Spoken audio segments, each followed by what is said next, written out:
പ്രിയപ്പെട്ട വിദ്യാർത്ഥികളെ, എവർക്കും management of cooperatives എന്ന വിഷയത്തിലെ മറ്റൊരു പ്രധാനപ്പെട്ട ക്ലാസ്സിലേക്ക് സ്വാഗതം. കഴിഞ്ഞ ക്ലാസ്സിൽ നമ്മൾ ഡിസ്ട്രിക്ട് കോപ്പറേറ്റീവ് ബാങ്ക് അല്ലെങ്കിൽ സെൻട്രൽ കോപ്പറേറ്റീവ് സൊസൈറ്റിയെ കുറിച്ചായിരുന്നു സംസാരിച്ചത്. വളരെ പ്രധാനപ്പെട്ട വിഷയമായിരുന്നു. അതിൻ്റെ എല്ലാ കാര്യങ്ങളും നമ്മൾ ആ ക്ലാസ്സിൽ സംസാരിച്ചു കഴിഞ്ഞു. ഇന്നത്തെ ക്ലാസ്സിൽ നമ്മൾ ഉൾപ്പെടുത്തിയിട്ടുള്ളത് അതിൻ്റെ അപ്പെക്സ് സൊസൈറ്റിയായ കേരള സ്റ്റേറ്റ് കോപ്പറേറ്റീവ് ബാങ്കിനെ കുറിച്ചാണ്. അപ്പോൾ ഇതും വളരെ പ്രധാനപ്പെട്ട ഒരു ടോപ്പിക്കാണ് ഈ ഒരു സബ്ജക്റ്റിനെ സംബന്ധിച്ചിടത്തോളം. അതുകൊണ്ട് തന്നെ ക്ലാസ് മുഴുവനായി നിങ്ങൾ കാണുക. ഈ ഒരു ചാനലിലെ ക്ലാസ് ആദ്യമായിട്ടാണ് കാണുന്നതെങ്കിൽ ഒന്ന് സബ്സ്ക്രൈബ് ചെയ്യുക. തൊട്ടടുത്ത് കിടക്കുന്ന ബെൽ ബട്ടൺ ക്ലിക്ക് ചെയ്തുകൊണ്ട് നോട്ടിഫിക്കേഷൻ ഓൾ എന്ന് സെറ്റ് ചെയ്തും വയ്ക്കുക. നമുക്ക് നമ്മുടെ ഇന്നത്തെ ക്ലാസ്സിലേക്ക് കടക്കാം.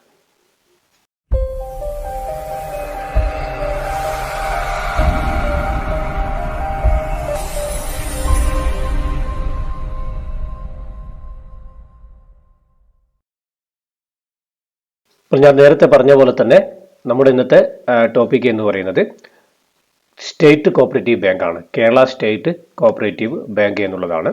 ഇതിന് പഴയ 1912 ഇത് ആദ്യമായിട്ടുണ്ടായിരുന്നത് ട്രിവാൻഡ്രം സെൻട്രൽ കോപ്പറേറ്റീവ് ബാങ്ക് എന്നുള്ളതായിരുന്നു 1912 ഉണ്ടായത്.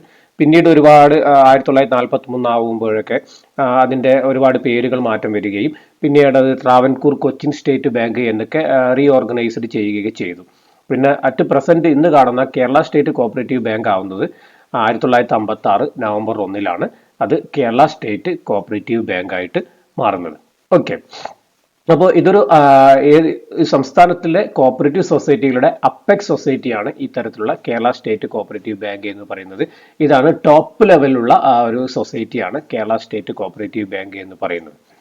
അതുപോലെ തന്നെ ആർ ബി ഐയുടെ ഷെഡ്യൂൾ പ്രകാരം അപ്രൂവ് ചെയ്ത ഒരു ബാങ്കാണ്. ഷെഡ്യൂൾഡ് സ്റ്റേറ്റ് കോപ്പറേറ്റീവ് ബാങ്കാണ് കേരള സ്റ്റേറ്റ് കോപ്പറേറ്റീവ് ബാങ്ക്.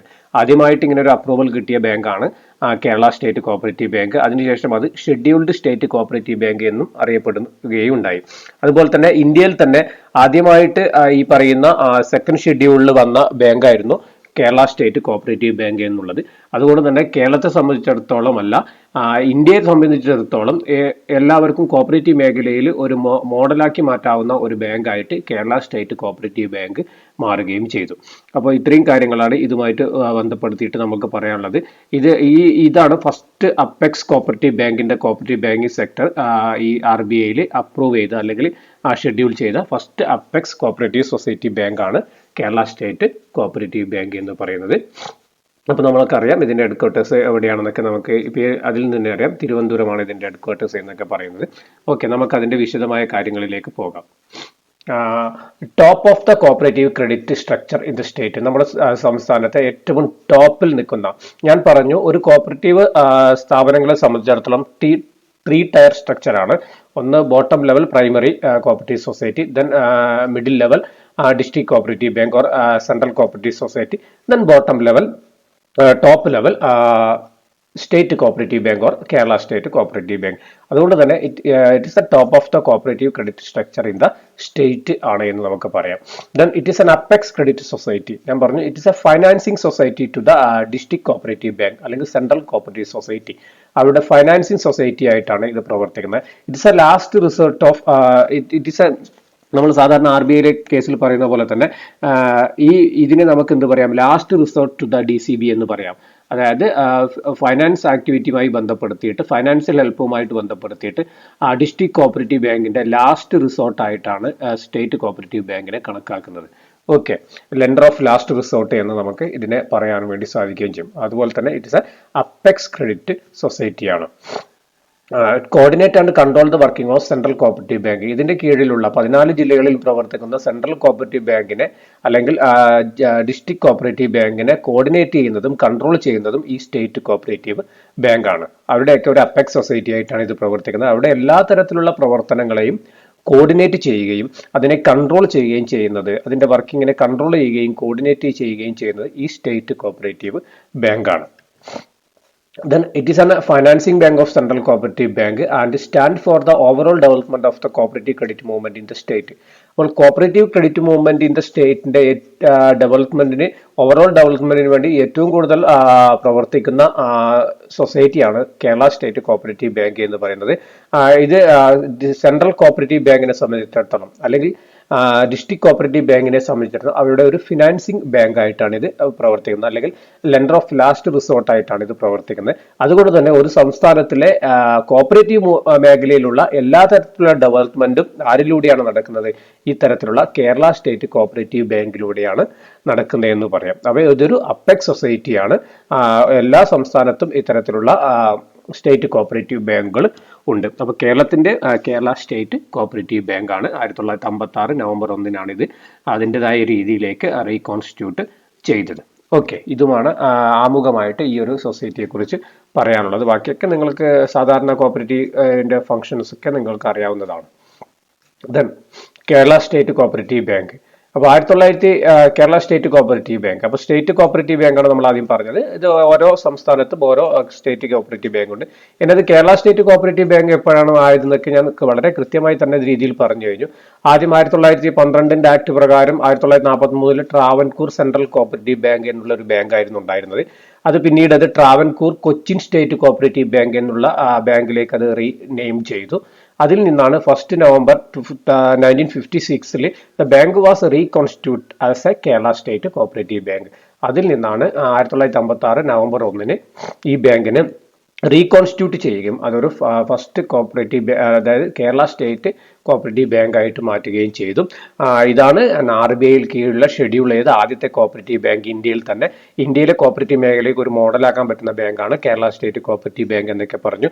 അതുപോലെ തന്നെ ഷെഡ്യൂൾഡ് സ്റ്റേറ്റ് കോപ്പറേറ്റീവ് ബാങ്ക് എന്നാണ് ഇത് RBI ഷെഡ്യൂളിൽ അപ്രൂവ് ചെയ്തതിനു ശേഷം ഈ ബാങ്കിനെ നമ്മൾ വിളിക്കുന്നത്. അതൊക്കെ നമ്മൾ പറഞ്ഞു. അതുപോലെ തന്നെ ഈ ഒരു ബാങ്കാണ് ആദ്യമായിട്ട് അപ്പെക്സ് കോപ്പറേറ്റീവ് ബാങ്ക് എന്ന നിലയിൽ കോപ്പറേറ്റീവ് മേഖലയിൽ നമ്മുടെ RBIയിൽ ഷെഡ്യൂൾ ചെയ്ത ബാങ്ക് എന്ന് നമുക്ക് പറയാൻ വേണ്ടി പറ്റും. ഓക്കെ, ഇനി മെമ്പർഷിപ്പ്. നമുക്ക് ഇതിന്റെ ഏരിയ ഓഫ് ഓപ്പറേഷൻ എന്ന് പറഞ്ഞാൽ ഓൾ ഓവർ ദ സ്റ്റേറ്റ് ആണ്. ജൂറിസ്ഡിക്ഷൻ എന്ന് പറഞ്ഞാൽ ഓൾ ഓവർ ദ സ്റ്റേറ്റ് ആണ്. അതുകൊണ്ട് തന്നെ ആ ഓൾ ഓവർ ദ സ്റ്റേറ്റിലുള്ള ഓരോ ജില്ലയിലുള്ള ഓരോ DCBയും, അതായത് ഡിസ്ട്രിക്ട് കോപ്പറേറ്റീവ് ബാങ്കും ഇതിലെ മെമ്പറാണ്. അതുപോലെ തന്നെ state government also become A member. State ഗവൺമെന്റും ഈ ഒരു സൊസൈറ്റിയുടെ മെമ്പറാണ്. ദെൻ ഓതറൈസ്ഡ് ഷെയർ ക്യാപിറ്റൽ എന്ന് പറഞ്ഞാൽ 25 crore made up on 25 lakh shares of ₹100 each. ഇതിന്റെ ഓതറൈസ്ഡ് ഷെയർ ക്യാപിറ്റൽ എന്ന് പറയുന്നത് 25 കോടിയാണ്. അത് 25 ലക്ഷം ഷെയർസ് 100 രൂപ വെച്ചിട്ട് 25 കോടിയാണ് ഇതിന്റെ ഓതറൈസ്ഡ് ഷെയർ ക്യാപിറ്റൽ എന്ന് പറയുന്നത്. Okay, then what about liability? Limited liability ആണ്. ഇനി വരുന്ന എല്ലാ സൊസൈറ്റികളും എന്താണ്? ലിമിറ്റഡ് ലാബിലിറ്റി ഉള്ള സൊസൈറ്റികളാണ്. ദെൻ ഫണ്ട്സ് എങ്ങനെയാണ്? ഷെയർ ക്യാപിറ്റൽ ആണ്. ഒന്നാമത്തത് ഷെയർ ക്യാപിറ്റൽ ആണ്. Then deposit from members and non members, reserve fund, borrowing from NABARD, RBI, SBI, IDBI etcetera. അപ്പൊ ഇതിന്റെ ഫണ്ട് എന്ന് പറയുന്നത് ഓതറൈസ്ഡ് ഷെയർ ക്യാപിറ്റൽ നമ്മൾ പറഞ്ഞു 25 crore ആണെന്ന് പറഞ്ഞു. എന്നിട്ട് ഫണ്ട് എന്ന് പറഞ്ഞ ഏതൊരു ബാങ്കിനെ സംബന്ധിച്ചുള്ള അതിന്റെ ഷെയർ ക്യാപിറ്റൽ ഒന്നാമത്തെ source. Then deposit from members and non members, മെമ്പേഴ്സിൽ നിന്നും നോൺ മെമ്പേഴ്സിൽ നിന്നും കൊടുക്കുന്ന ഡെപ്പോസിറ്റ് ആണ് രണ്ടാമത്തെ സോഴ്സ്. അതുപോലെ തന്നെ റിസർവ് ഫണ്ട് ഉണ്ടാവും, അത് ഒരു സോഴ്സ് ആണ്. അതുപോലെ തന്നെ ബോറോയിങ് ഫ്രം നബാർഡ്, ഒരുപാട് ഇൻസ്റ്റിറ്റ്യൂഷൻസ് ഉണ്ട്, അതിൽ നിന്നൊക്കെ കിട്ടുന്ന ബോറോയിങ്, നബാർഡ്, IDBI, അതുപോലെ തന്നെ SBI, RBI ഇത്തരം ഫിനാൻഷ്യൽ ഇൻസ്റ്റിറ്റ്യൂഷനിൽ നിന്ന് കിട്ടുന്ന ബോറോയിങ് കൂടി ഇവരുടെ ഫണ്ടായിട്ടാണ് ഇവർ ഉപയോഗിക്കുന്നത്. ഓക്കെ, അതാണ് മെമ്പർഷിപ്പും ഷെയർ ക്യാപിറ്റലിനെ കുറിച്ച് പറയാനുള്ളത്. ഓക്കെ, ക്ലിയർ ആയെന്ന് വിചാരിക്കുന്നു. Then objects and functions. എന്തൊക്കെയായിരിക്കും ഒബ്ജക്ട്സ് ആൻഡ് ഫംഗ്ഷൻസ്? നിങ്ങൾക്ക് സ്വന്തമായിട്ട് പറയാൻ പറ്റുന്നേ ഉള്ളൂ. ഒന്ന്, promote the economic interest of the members in accordance with the cooperative principle. അപ്പോൾ ഈ സൊസൈറ്റിയുടെ കീഴിലുള്ള എല്ലാ മെമ്പേഴ്സിന്റെയും ഇക്കണോമിക് ഇൻട്രസ്റ്റ് പ്രൊമോട്ട് ചെയ്യുക എന്നുള്ള അത് with accordance with the cooperative principle സഹകരണ തത്വങ്ങൾ ഫോളോ ചെയ്തുകൊണ്ട് ഓരോ മെമ്പേഴ്സിന്റെയും ഇക്കണോമിക് ഇൻട്രസ്റ്റ് പ്രൊമോട്ട് ചെയ്യുക എന്നുള്ളതാണ് ഈ ഒരു സൊസൈറ്റിയുടെ ഒന്നാമത്തെ object. Promote economic interest of the members in accordance with cooperative principles. Then to raise fund from members and non-members other financial institution. രണ്ടാമത്തെ ഫംഗ്ഷൻ അല്ല ഒബ്ജക്റ്റ് എന്ന് പറയുന്നത് raise fund from members and non members and other financial institution. That means NABARD, IDBI, SBI, RBI ഈ പറയുന്ന സ്ഥാപനങ്ങളിൽ നിന്നൊക്കെ fund collect ചെയ്യുക എന്നുള്ളത് മറ്റൊരു ഫംഗ്ഷൻ അല്ലെങ്കിൽ മറ്റൊരു ഒബ്ജക്റ്റീവ് ആയിട്ട് നമുക്ക് പറയാം. Then open branches in suitable places with a permission of registrar. രജിസ്ട്രാറിന്റെ സമ്മതത്തോടു കൂടി ആവശ്യമുള്ള സ്ഥലങ്ങളിലൊക്കെ ബ്രാഞ്ചസ് ഓപ്പൺ ചെയ്യുക എന്നുള്ളത് മറ്റൊരു പ്രവർത്തനമാണ്. Open branches in suitable place with a permission of registrar. Then next one, receive a safe custody securities, ornaments, valuables. അതുപോലെ തന്നെ സേഫ് കസ്റ്റഡി, അതായത് ലോക്കർ ഫെസിലിറ്റി ഒക്കെ ഈ ബാങ്ക് പ്രൊവൈഡ് ചെയ്യുന്നുണ്ട്. അതായത് സെക്യൂരിറ്റീസ് ഉണ്ടാവും, ഓർണമെന്റ്സ് ഉണ്ടാവും, വാല്യുബിൾസ്, ഡോക്യുമെന്റ്സ് ഉണ്ടാവും. ഇതൊക്കെ ലോക്കർ ഫെസിലിറ്റി ഇവിടെ പ്രൊവൈഡ് ചെയ്യുന്നുണ്ട്. Then arrange supervision and inspection of DCB and other cooperative institutions. അതായത് ഇതിന്റെ കീഴിലുള്ള DCBയും അതുപോലെ തന്നെ അതർ കോപ്പറേറ്റീവ് ഇൻസ്റ്റിറ്റ്യൂഷനൊക്കെ സൂപ്പർവൈസ് ചെയ്യാനും അതുപോലെ തന്നെ ഇൻസ്പെക്ട് ചെയ്യാനും അല്ലെങ്കിൽ ഇൻസ്പെക്ഷൻ നടത്താനുള്ള അറേഞ്ച്മെന്റ് ചെയ്യേണ്ടത് ആരാണ്? കേരള സ്റ്റേറ്റ് കോപ്പറേറ്റീവ് ബാങ്ക് ആണ്. Then issue agricultural short term, medium term, long term loans to DCB. DCBക്ക് ആവശ്യമായ, നമ്മൾ പറഞ്ഞു DCBയുടെ ലെൻഡർ ഓഫ് ലാസ്റ്റ് റിസോർട്ട് ആണ് കേരള സ്റ്റേറ്റ് കോപ്പറേറ്റീവ് ബാങ്ക് എന്ന് പറയുന്നത്. അപ്പൊ അവർക്ക് ആവശ്യമായ short term, medium term, long term agricultural loan issue ചെയ്യുക എന്നുള്ളത് ഈ സൊസൈറ്റിയുടെ മറ്റൊരു പ്രധാനപ്പെട്ട ഫംഗ്ഷൻ ആയിട്ടാണ് പറയുന്നത്. ഓക്കെ, ഇത്രയുമാണ് അതിന്റെ ഫംഗ്ഷൻ. അതുപോലെ തന്നെ വേറെ ഫംഗ്ഷൻ ഉണ്ട്. അതാണ് advance subsidiary activities of agriculture like poultry, dairy, fisheries, other activities. അപ്പൊ അഗ്രികൾച്ചർ ആക്ടിവിറ്റീസിനായിട്ട് ബന്ധപ്പെടുത്തിയിട്ടുള്ള അനുബന്ധ പ്രവർത്തനങ്ങളായ പൗൾട്രി, ഡയറി, ഫിഷറീസ്, ഈ അതർ ആക്ടിവിറ്റീസിന് ആവശ്യമായ അഡ്വാൻസ് കൊടുക്കുക എന്നുള്ളതാണ്, ലോൺ കൊടുക്കുക എന്നുള്ളതാണ്. അതുപോലെ തന്നെ finance the production of marketing activities of the handloom, coir, fisheries, dairy, BD industry, primary industrial cooperatives, മറ്റു തരത്തിലുള്ള cooperative societies. That means handloom, coir society, fisheries society, dairy society, BD industry, primary industrial cooperatives, ഈ പറയുന്ന എല്ലാ തരത്തിലുള്ള സൊസൈറ്റികൾക്ക്, മറ്റു തരത്തിലുള്ള cooperative സൊസൈറ്റിക്ക് finance കൊടുക്കുക. അവരുടെ പ്രൊഡക്ഷൻ, അത് മാർക്കറ്റിംഗ് ആക്ടിവിറ്റീസിന് ആവശ്യമായ ലോൺ അല്ലെങ്കിൽ ഫിനാൻസ് കൊടുക്കുക എന്നുള്ളത് മറ്റൊരു ഫംഗ്ഷൻ ആണ്. Then create a principal state partnership fund with the money received from the state government. State ഗവൺമെന്റിൽ നിന്ന് കിട്ടുന്ന ഫണ്ട് ഉപയോഗിച്ചുകൊണ്ട് ഒരു principal state partnership fund create ചെയ്യുക എന്നുള്ളത് മറ്റൊരു പ്രവർത്തനം. ഇത് നമ്മൾ വിശദമായിട്ട് പിന്നീട് പറയും. പ്രിൻസിപ്പൽ സ്റ്റേറ്റ് പാർട്ണർഷിപ്പ് ഫണ്ട് എന്ന് പറഞ്ഞ ഒരു ഫണ്ടാണ്. അതെന്തിനൊക്കെ ഉപയോഗിക്കാമെന്ന് നമ്മൾ തൊട്ട് അടുത്ത് വരുമ്പോൾ പറയാം. അപ്പോൾ സ്റ്റേറ്റ് ഗവൺമെന്റിന് ഫണ്ട് സ്വീകരിക്കുകയും അതൊരു പ്രിൻസിപ്പൽ സ്റ്റേറ്റ് പാർട്ണർഷിപ്പ് ഫണ്ടായിട്ട് സൊസൈറ്റിയിൽ വെക്കുകയും ചെയ്യുക എന്നുള്ളത് മറ്റൊരു പ്രധാനപ്പെട്ട ഫംഗ്ഷൻ ആണ്. Then give financial assistance to cooperative spinning mills, cooperative hospital. അതായത് കോപ്പറേറ്റീവുമായിട്ട് ബന്ധപ്പെടുത്തിയിട്ട് എല്ലാ മേഖലയിലേക്കും ഫിനാൻസ് കൊടുക്കുക. അതിലൊന്നാണ് കോപ്പറേറ്റീവ് സ്പൈനിങ് മിൽസ്, അതുപോലെ തന്നെ കോപ്പറേറ്റീവ് ഹോസ്പിറ്റൽ എന്നൊക്കെ പറയുന്നത്. അവർക്ക് ആവശ്യമായ ഫിനാൻഷ്യൽ ഹെൽപ്പ് കൊടുക്കുക എന്നുള്ളത് ഈ ഒരു സൊസൈറ്റിയുടെ മറ്റുള്ള പ്രധാനപ്പെട്ട ഫംഗ്ഷൻ ആണ്. ഓക്കെ, അതൊക്കെയാണ് ഇതിന്റെ ഫംഗ്ഷൻ എന്ന് പറയുന്നത്. അപ്പൊ നമ്മൾ പറഞ്ഞു ഈ ഒരു സൊസൈറ്റിയെ സംബന്ധിച്ചിടത്തോളം ഈ ഒരു സ്റ്റേറ്റിലെ എല്ലാ തരത്തിലുള്ള കോപ്പറേറ്റീവ് മൂവ്മെന്റുകളെയും പങ്കാളിത്തം ഉണ്ടാക്കുക എന്നുള്ളതാണ്. അവിടെയൊക്കെ ആവശ്യമായ എല്ലാ തരത്തിലുള്ള സഹായം കൊടുക്കുക എന്നുള്ളതാണ് ഈ ഒരു സൊസൈറ്റിയുടെ പ്രത്യേകത. കാരണം ഇതൊരു അപ്പെക്സ് സൊസൈറ്റിയാണ്. ഇതിന്റെ ജൂറിസ്ഡിക്ഷൻ എന്ന് പറയുന്നത് ഓൾ ഓവർ ദ സ്റ്റേറ്റ് ആണ്, അല്ലെങ്കിൽ ഇതിന്റെ ഏരിയ ഓഫ് ഓപ്പറേഷൻ എന്ന് പറയുന്നത് ഓൾ ഓവർ ദ സ്റ്റേറ്റ് ആണ്. അതുകൊണ്ട് തന്നെ ആ സ്റ്റേറ്റിലുള്ള എല്ലാ തരത്തിലുള്ള സഹകരണ മേഖലയിലെ എല്ലാ പ്രവർത്തനങ്ങൾക്കും ചുക്കാൻ പിടിക്കേണ്ടത് ഈ ഒരു സൊസൈറ്റിയാണ്. അപ്പോൾ അതൊക്കെയാണ് നമ്മുടെ ഒബ്ജക്ട്സ് ആയിട്ട് പറഞ്ഞത്. Promote economic interest, raise fund, open branches, receive safe custody, arrange supervision and inspection of DCB, issue agricultural short term, medium term and long term loan to DCB. Then advance subsidiary activities, അതായത് poultry, dairy, fisheries, other ആക്ടിവിറ്റീസിന് ആവശ്യമായ advance കൊടുക്കുക. അതുപോലെ തന്നെ handloom, coir, fisheries, അതുപോലത്തെ മറ്റുള്ള cooperative സൊസൈറ്റികൾ ആവശ്യമായ finance കൊടുക്കുക. അതുപോലെ തന്നെ principal state partnership fund create ചെയ്യുക. അതുപോലെ തന്നെ സ്പൈനിങ് മിൽസ്, കോപ്പറേറ്റീവ് ഹോസ്പിറ്റൽസിന് ആവശ്യമായ ഫിനാൻസ് കൊടുക്കുക. ഇത്തരത്തിലുള്ളതാണ് ഇതിന്റെ ഫംഗ്ഷൻ അല്ലെങ്കിൽ ഒബ്ജക്ട്സ് ആയിട്ട് പറയുന്നത്. ഓക്കെ, ഇനി അടുത്തതായിട്ട് നമുക്ക് ഇതിന്റെ മാനേജ്മെന്റിനെ കുറിച്ച് നോക്കാം. എന്താണ് മാനേജ്മെന്റ് നോക്കാം.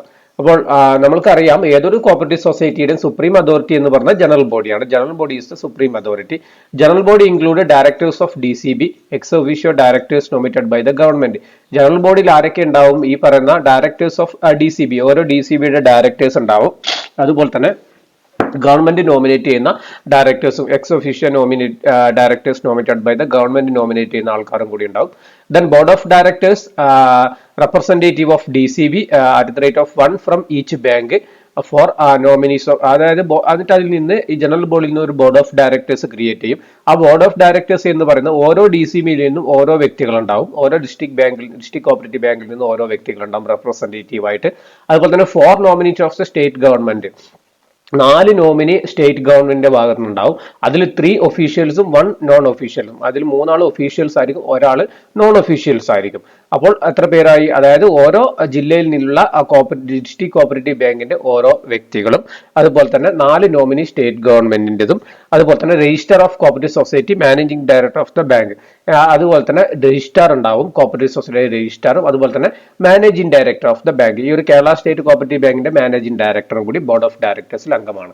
അപ്പോൾ ബോർഡ് ഓഫ് ഡയറക്ടേഴ്സ് എന്ന് പറയുന്നത് representative of the all DCB of at least 1 member, then 4 nominees of state government, then register and also managing director of the bank become a member of board of directors. Board of ഡയറക്ടേഴ്സിന്റെ അംഗങ്ങളായിട്ട് മാറും. Then executive committee, അതിൽ നിന്ന് executive committee ഉണ്ടാവും. Executive കമ്മിറ്റിയിൽ ഉണ്ടാവുന്ന president, vice president, registrar, ഒരു പ്രസിഡന്റിനെ തെരഞ്ഞെടുക്കും അതിൽ നിന്ന്, അതുപോലെ തന്നെ വൈസ് പ്രസിഡന്റ് ഉണ്ടാവും, പിന്നെ രജിസ്ട്രാർ ഉണ്ടാവും, managing directors and 4 directors from among the members of the board. ഈ പറഞ്ഞ ബോർഡ് ഓഫ് ഡയറക്ടേഴ്സിൽ നിന്ന് 4 മെമ്പേഴ്സും കൂടി ഈ പറഞ്ഞ എക്സിക്യൂട്ടീവ് കമ്മിറ്റീസിലേക്ക് വരും. അതിൽ നിന്ന് പ്രസിഡന്റ് ഉണ്ടാവും, വൈസ് പ്രസിഡന്റ് ഉണ്ടാവും, രജിസ്ട്രാർ ഉണ്ടാവും, മാനേജിംഗ് ഡയറക്ടർ ഉണ്ടാവും, അതുപോലെ തന്നെ 4 directors from among the board of ഡയറക്ടേഴ്സിൽ. ബോർഡ് ഓഫ് ഡയറക്ടേഴ്സിൽ 4 മെമ്പറും കൂടി ഇതിലേക്ക് വരികയും ചെയ്യും. ഇതാണ് മാനേജ്മെന്റുമായിട്ട് പറയാനുള്ളത്. Then disposal of net profit. Disposal of net profit എന്താണെന്ന് നോക്കാം നമുക്ക്. എങ്ങനെയാണ് ഇവരുടെ പ്രോഫിറ്റ് ഡിസ്പോസൽ ചെയ്യുന്നതെന്ന് നോക്കാം. 25% ഫോർ ദ റിസർവ് ഫണ്ട്. അത് ഏതൊരു കോപ്പറേറ്റീവ് സൊസൈറ്റിയും അങ്ങനെ തന്നെയാണ് ചെയ്യാറ്. അതിന്റെ 25% റിസർവ് ഫണ്ടായിട്ടാണ് അവർ ട്രീറ്റ് ചെയ്യുന്നത്. അതുപോലെ തന്നെ 15% for the agricultural credit stabilisation fund. 15% agricultural credit stabilisation fund എന്ന് പറഞ്ഞൊരു ഫണ്ട് കോപ്പറേറ്റീവ് സൊസൈറ്റിയിലുണ്ട്. ഈ അഗ്രികൾച്ചറൽ ക്രെഡിറ്റ് കൊടുക്കാനുള്ള ആവശ്യമായിട്ടുള്ള ഒരു ഫണ്ട് ക്രിയേറ്റ് ചെയ്ത് വെക്കുകയാണ്. അപ്പോൾ അതിന് 50% അത്തരത്തിലുള്ള അഗ്രികൾച്ചറൽ ക്രെഡിറ്റ് സ്റ്റെബിലൈസേഷൻ ഫണ്ടായിട്ട് മാറ്റി വെക്കണം. Then dividend not exceeding 10% per annum. 10% കൂടുതൽ ഡിവിഡൻഡ് കൊടുക്കാൻ വേണ്ടി പാടില്ല.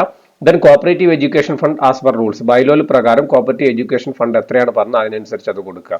Then remaining in allotted to the investment in depreciation fund, building fund, dividend equalisation fund, common good fund, bonus to employees.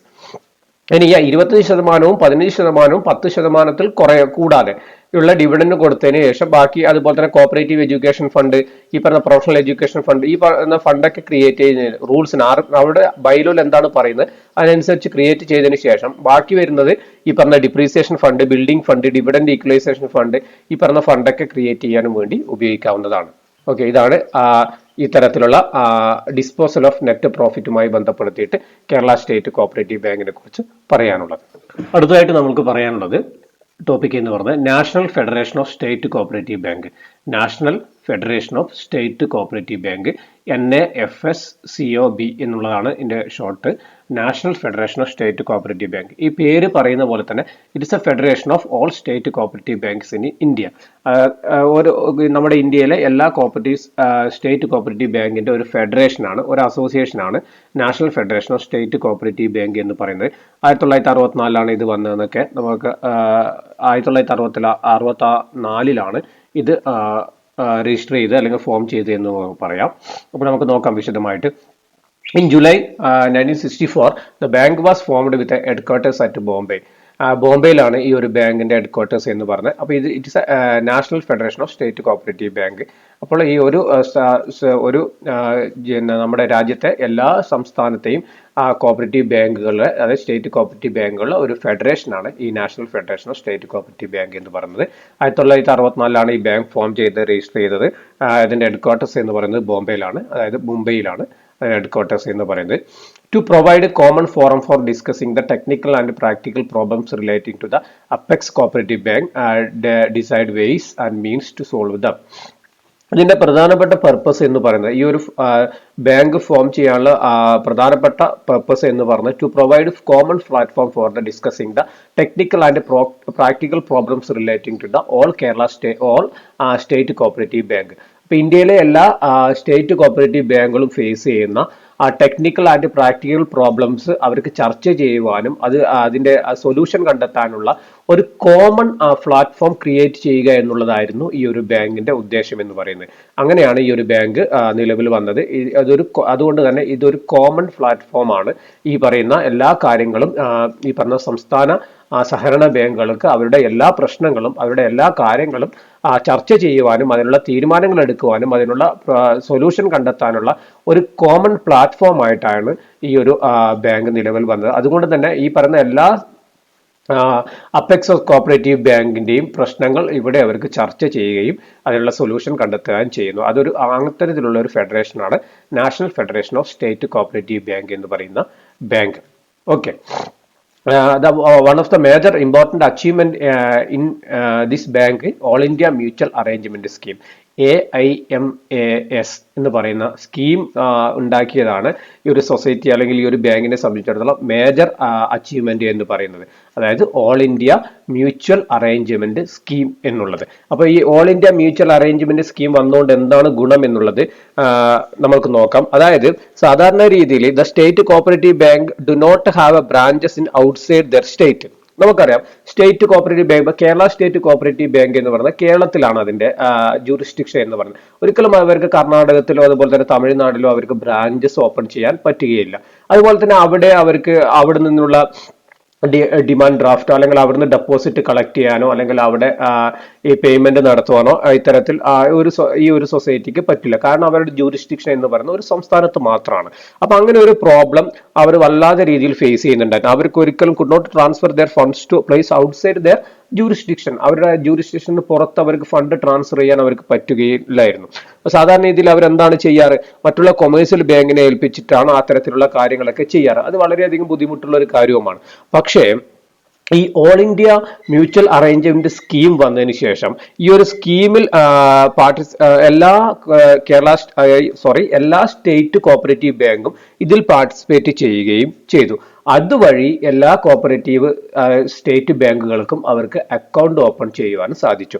അവരുടെ jurisdiction അല്ലാത്ത സംസ്ഥാനത്ത് പോലും അവർക്ക് അക്കൗണ്ട് ഓപ്പൺ ചെയ്യുവാനും അതുപോലെ തന്നെ അവരുടെ DD അതുപോലെ തന്നെ ഫണ്ട് ട്രാൻസ്ഫർ ഈ പറയുന്ന കാര്യങ്ങളൊക്കെ ഈസി ആയിട്ട് ചെയ്യാനും സാധിച്ചു. അപ്പോൾ ഈ ഒരു സ്കീം വന്നതുകൊണ്ടാണ് മറ്റുള്ള സംസ്ഥാനങ്ങളിൽ ഇവർക്ക് അക്കൗണ്ട് ഓപ്പൺ ചെയ്യുവാനും അത്തരത്തിൽ ഇവരുടെ ഫണ്ടൊക്കെ ഈസി ആയിട്ട് ട്രാൻസ്ഫർ ചെയ്യുവാനും പറ്റിയത്. അപ്പോൾ ഈ ഒരു ഫെഡറേഷന്റെ പ്രധാനപ്പെട്ട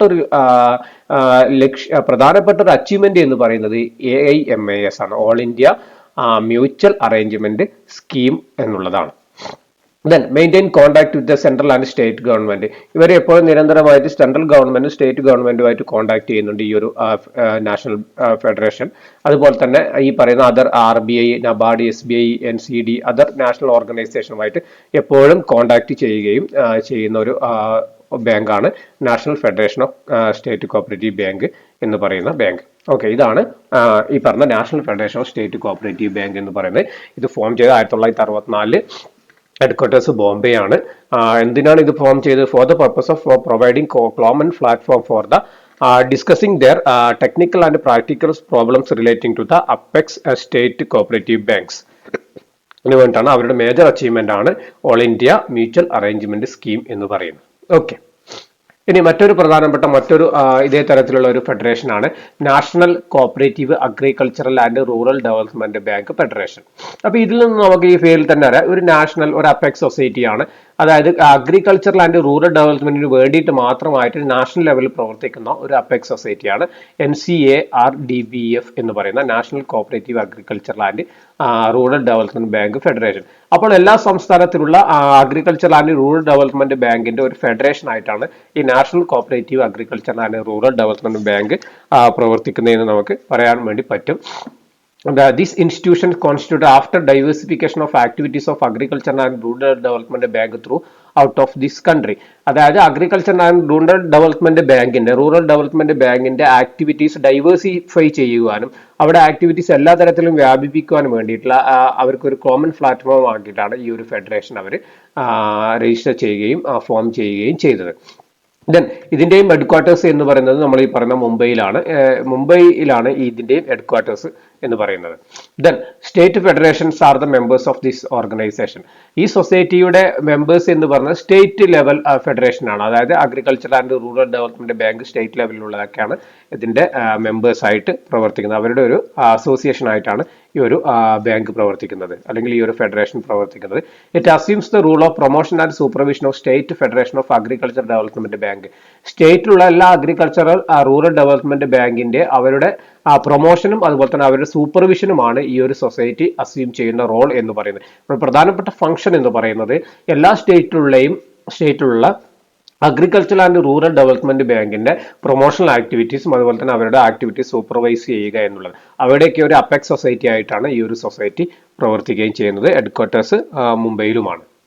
ഓക്കെ, ഇതാണ് ആ ഒരു കാര്യത്തെക്കുറിച്ച് പറയാനുള്ളത്. ഓക്കെ, ദെൻ അടുത്ത നമുക്ക് ഈ ഒരു ചാപ്റ്ററിൽ വരുന്ന ടോപ്പിക് എന്ന് പറഞ്ഞാൽ പ്രിൻസിപ്പൽ സ്റ്റേറ്റ് പാർട്ണർഷിപ്പ് ഫണ്ട്. നേരത്തെ നമ്മൾ പറഞ്ഞത് ഞാൻ പിന്നീട് പറയാമെന്ന്. പ്രിൻസിപ്പൽ സ്റ്റേറ്റ് പാർട്ണർഷിപ്പ് ഫണ്ട്, അതുപോലെ തന്നെ സബ്സിഡറി സ്റ്റേറ്റ് പാർട്ണർഷിപ്പ് ഫണ്ട് എന്നൊക്കെ പറയും. അത് മറ്റൊരു തരത്തിലുള്ള ഫണ്ടാണ്.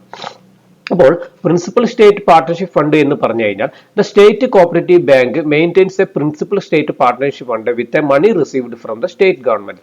നേരത്തെ പറഞ്ഞ Kerala state government create and maintains state partnership fund എന്ന് പറഞ്ഞു. അപ്പൊ ഈ സ്റ്റേറ്റ് പാർട്ണർഷിപ്പ് ഫണ്ട് എന്ന് പറയുന്ന ഫണ്ട് സ്റ്റേറ്റ് ഗവൺമെന്റ് ഇത്തരത്തിലുള്ള സ്റ്റേറ്റ് കോപ്പറേറ്റീവ് ബാങ്കിന് കൊടുക്കുന്ന ഫണ്ടാണ് സ്റ്റേറ്റ് പാർട്ണർഷിപ്പ് ഫണ്ട് എന്ന് പറഞ്ഞാൽ അത് അവരുടെ സൊസൈറ്റിയിൽ ക്രിയേറ്റ് ചെയ്ത് വെക്കും. അതിന്റെ പേരാണ് സ്റ്റേറ്റ് പാർട്ണർഷിപ്പ് ഫണ്ട് എന്ന്. അപ്പൊ ആരാണ് കൊടുക്കുന്നത്, ആർക്കാണ് കൊടുക്കുന്നത്? സ്റ്റേറ്റ് ഗവൺമെന്റിന് ഓരോ സ്റ്റേറ്റ് കോപ്പറേറ്റീവ് ബാങ്കിനും കൊടുക്കുന്ന ഫണ്ടാണ് സ്റ്റേറ്റ് പാർട്ണർഷിപ്പ് ഫണ്ട് എന്ന് പറയുന്നത്. ദെൻ ഈ ഫണ്ട് അങ്ങനെ എല്ലാ തരത്തിലും ഉപയോഗിക്കാൻ വേണ്ടി പറ്റുകയില്ല. ഈ ഫണ്ട് ഉപയോഗിക്കാൻ പറ്റുന്നത് നോക്കാം. Fund utilized for the purpose of direct purchase of shares in the DCB and other cooperative society within limited liability and provide money to the DCB to enable them to establish a subsidiary state partnership fund. അപ്പോൾ ഈ state partnership fund state government state ബാങ്കിന് കൊടുക്കുന്ന, state cooperative ബാങ്കിന് കൊടുക്കുന്ന ഫണ്ടാണ്. ആ fund ഉപയോഗിച്ചുകൊണ്ട് അവർക്ക് എന്ത് ചെയ്യാം? ഈ പറയുന്ന ഡിസ്ട്രിക്ട് കോപ്പറേറ്റീവ് ബാങ്കിന്റെ ഷെയർസ്, ലിമിറ്റഡ് ലാബിലിറ്റി ഉള്ള ഡിസ്ട്രിക്ട് കോപ്പറേറ്റീവ് ബാങ്കിന്റെ ഷെയർസ് അവർക്ക് വാങ്ങുകയും അതുപോലെ തന്നെ സംസ്ഥാനത്തുള്ള അതർ കോപ്പറേറ്റീവ് സൊസൈറ്റിയുടെ ലിമിറ്റഡ് ലാബിലിറ്റി ഉള്ള ഷെയർസ് അവർക്ക് ഡയറക്റ്റ് ആയിട്ട് പർച്ചേസ് ചെയ്യാൻ വേണ്ടി പറ്റുകയും ചെയ്യും. അതുപോലെ തന്നെ ഈ ഫണ്ട് ഉപയോഗിച്ചുകൊണ്ട് ഈ സ്റ്റേറ്റ് പാർട്ണർഷിപ്പ് ഫണ്ട് വേണമെങ്കിൽ സ്റ്റേറ്റ് ബാങ്കിന് ഡിസ്ട്രിക്ട് ബാങ്കിന് വേണമെങ്കിൽ കൊടുക്കാം. അതിനെയാണ് സ്റ്റേറ്റ് പാർട്ണർഷിപ്പ് ഫണ്ടിൽ നിന്ന് കുറച്ച് എമൗണ്ട് ഡിസ്ട്രിക്ട് കോപ്പറേറ്റീവ് ബാങ്കിന് കൊടുക്കുകയാണെങ്കിൽ that fund is called subsidiary state partnership fund എന്ന് പറയുന്നത്. അതിനെയാണ് സബ്സിഡറി സ്റ്റേറ്റ് പാർട്ണർഷിപ്പ് ഫണ്ട് എന്ന് പറയുന്നത്. അപ്പൊ സ്റ്റേറ്റ് പാർട്ണർഷിപ്പ് ഫണ്ട് സംസ്ഥാന ഗവൺമെന്റ് സംസ്ഥാന ബാങ്കിന് കൊടുക്കുന്നതാണ്, സംസ്ഥാന കോപ്പറേറ്റീവ് ബാങ്കിന് കൊടുക്കുന്നതാണ്. അവർ ക്രിയേറ്റ് ചെയ്യുന്ന ഫണ്ടാണ് സ്റ്റേറ്റ് പാർട്ണർഷിപ്പ് ഫണ്ട്. ആ ഫണ്ട് ഉപയോഗിച്ചുകൊണ്ട് അവർക്ക് ജില്ലാ കോപ്പറേറ്റീവ് ബാങ്കിന്റെയും അതുപോലെ തന്നെ മറ്റുള്ള കോപ്പറേറ്റീവ് സൊസൈറ്റിയുടെ ലിമിറ്റഡ് ലാബിലിറ്റി ഉള്ള ഷെയർസ് വാങ്ങുവാനും അതുപോലെ തന്നെ ജില്ലാ കോപ്പറേറ്റീവ് ബാങ്കിന് ഈ പറയുന്ന രീതിയിൽ ഫണ്ട് കൊടുക്കുവാനും, ഈ എമൗണ്ടിൽ നിന്ന് ഒരു ഫണ്ട് കൊടുക്കുവാനും പറ്റും. ആ ഫണ്ടിനെയാണ് ജില്ലാ കോപ്പറേറ്റീവ് ബാങ്കിൽ സബ്സിഡറി സ്റ്റേറ്റ് പാർട്ണർഷിപ്പ് ഫണ്ട് എന്ന് പറഞ്ഞ രീതിയിൽ അവർ ക്രിയേറ്റ് ചെയ്ത് വെക്കുന്നത്. അപ്പോൾ ഈ ജില്ലാ ബാങ്കിലുള്ള സബ്സിഡറി സ്റ്റേറ്റ് പാർട്ണർഷിപ്പ് ഫണ്ടിനും എല്ലാ പർപ്പസിനും ഉപയോഗിക്കാൻ പറ്റില്ല. അവർക്ക് എന്ത് ചെയ്യാൻ പറ്റും? ആ ഫണ്ട് ഉപയോഗിച്ചുകൊണ്ട് അവർക്ക് പ്രൈമറി കോപ്പറേറ്റീവ് സൊസൈറ്റിയുടെ ഷെയർസ് വാങ്ങുവാനും അവർക്ക് അതിനാവശ്യമായ പർപ്പസിന് വേണ്ടിയിട്ടും കൊടുക്കുവാനും വേണ്ടി പറ്റും. ഇതാണ് പ്രിൻസിപ്പൽ സ്റ്റേറ്റ് പാർട്ണർഷിപ്പ് ഫണ്ടിനെ കുറിച്ച് പറയുന്നത്. അപ്പോൾ സ്റ്റേറ്റ് ഗവൺമെന്റ് സ്റ്റേറ്റ് കോപ്പറേറ്റീവ് ബാങ്കിന് കൊടുക്കുന്ന ഫണ്ടാണ് പ്രിൻസിപ്പൽ സ്റ്റേറ്റ് പാർട്ണർഷിപ്പ് ഫണ്ട് എന്ന് പറയുന്നത്. ഇത്രയും കാര്യങ്ങളാണ് ഇന്നത്തെ ക്ലാസ്സിൽ ഉൾപ്പെടുത്തിയിട്ടുള്ളത്. അപ്പോൾ ഇന്നത്തെ ക്ലാസ്സിൽ വളരെ പ്രധാനപ്പെട്ട കുറേ കാര്യങ്ങൾ നമ്മൾ സംസാരിച്ചു കഴിഞ്ഞു. ഒന്ന് കേരള സ്റ്റേറ്റ് കോപ്പറേറ്റീവ് ബാങ്ക് ആയിരുന്നു, അതിന്റെ ഒരുപാട് കാര്യങ്ങൾ പറഞ്ഞു. പിന്നെ അതുമായി ബന്ധപ്പെടുത്തിയിട്ടുള്ള കുറെ ഫെഡറേഷനെ കുറിച്ച് പറഞ്ഞു, നാഷണൽ ലെവലിലുള്ള ഫെഡറേഷനെ കുറിച്ച് പറഞ്ഞു. Then last one principal state partnership fund. Okay, ഇത്രയുമാണ് ഇന്നത്തെ ക്ലാസ്സിൽ ഉൾപ്പെടുത്തിയിട്ടുള്ളത്. നമുക്ക് ഇതോടുകൂടി നമ്മൾ ഒന്നാമത്തെ മൊഡ്യൂൾ കഴിഞ്ഞു, അതായത് അഗ്രികൾച്ചർ ക്രെഡിറ്റ് എന്ന് പറയുന്ന മൊഡ്യൂൾ കഴിഞ്ഞു. ഇനി നമുക്ക് സെക്കൻഡ് മൊഡ്യൂളിലേക്കാണ് അടുത്ത ക്ലാസ്സിൽ പോകുന്നത്. ഓക്കെ, അപ്പം നമുക്ക് അടുത്ത ക്ലാസ്സിൽ കാണാം.